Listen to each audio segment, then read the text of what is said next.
Hello, everyone, and welcome back to my channel. It is your girl, Nikki, and I just want to talk really quickly about feminine energy. The reason I want to talk to you about this now is because I feel as though my feminine energy has been restored, right? As you guys know, I'm a wedding planner, and my job is crazy. And with this COVID-19 thing going on, or the Rona, as you guys say, we've been furloughed. It's super quiet, right? So I have taken this time to just really rejuvenate and figure out how I'm showing up in the world, right? And I really wanted to increase my feminine energy, and being well rested and being able to vacation and see beautiful things and be present has allowed me to restore my feminine energy. So I want to talk to you guys from that vantage point.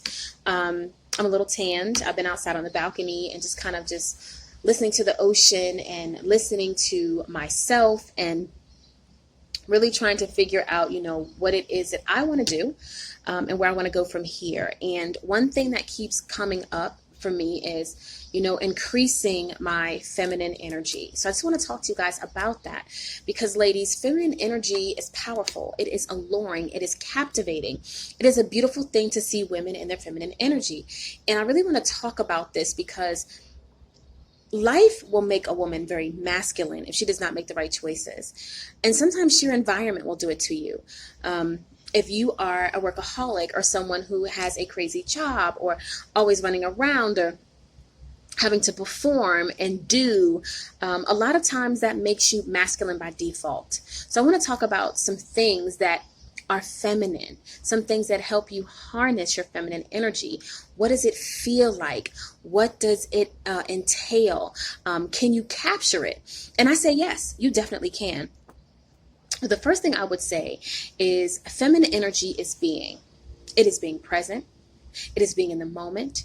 It is being happy with yourself. It is observing. It is noticing. It is being, right? And one type of exercise that I think will allow you to be, right, is meditation or yoga. It allows you to harness your mind and be present and be cognitive of what's going on around you instead of thinking about other things. And in doing that, it robs you of the moment. So feminine energy to me is being. The second thing it's feeling. A lot of times as women, we are considered emotional. But I believe feeling and being emotional are two very separate things. You can feel something, right, and not act on it. You can observe it and choose a different behavior. I think when you are emotional, you just unleash that emotion without thinking.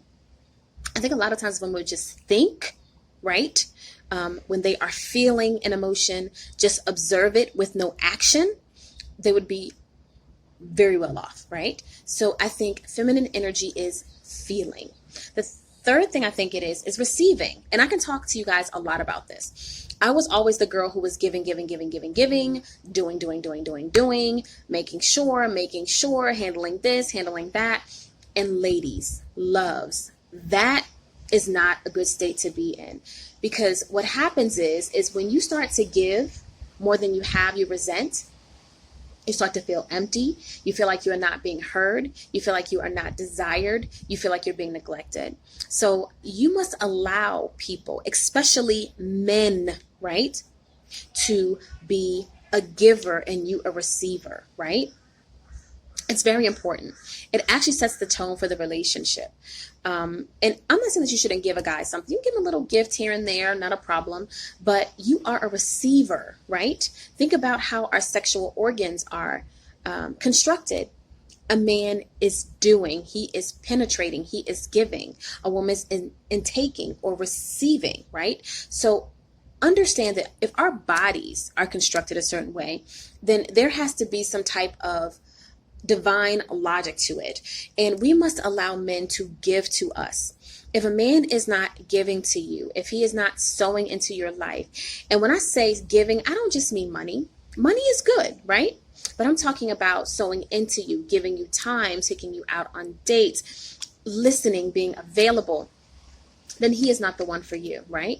Because ladies, you must understand that an alpha male is attracted to feminine energy, and he must be in the state of giving because you must be in the state of receiving.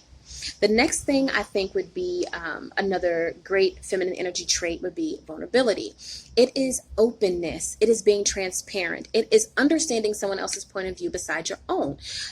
Being vulnerable is very important, especially when it comes to the opposite sex. I'm not saying that you should tell them everything. That's not what I mean. But being vulnerable, you sympathize, you listen, and you understand, right? There is no judgment, right? And you can stand naked in your own truth. So that is vulnerability. The next thing is openness. Ladies, there is no reason why you should not be open to conversation, open to new possibilities, open to new experiences. You should be open, right? You should be willing to intake, right? A lot of us open in the wrong ways. You know what I mean? We open our legs, but we can't be open in our thoughts or our emotions, right? Because that goes first. And I often say that a woman's heart is attached to her panties.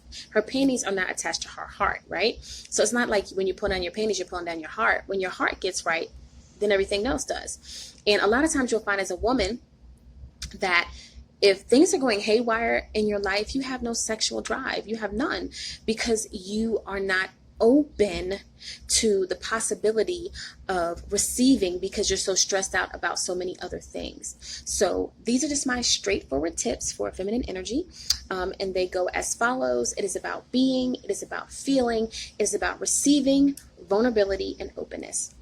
You guys have an awesome night and stay safe out there.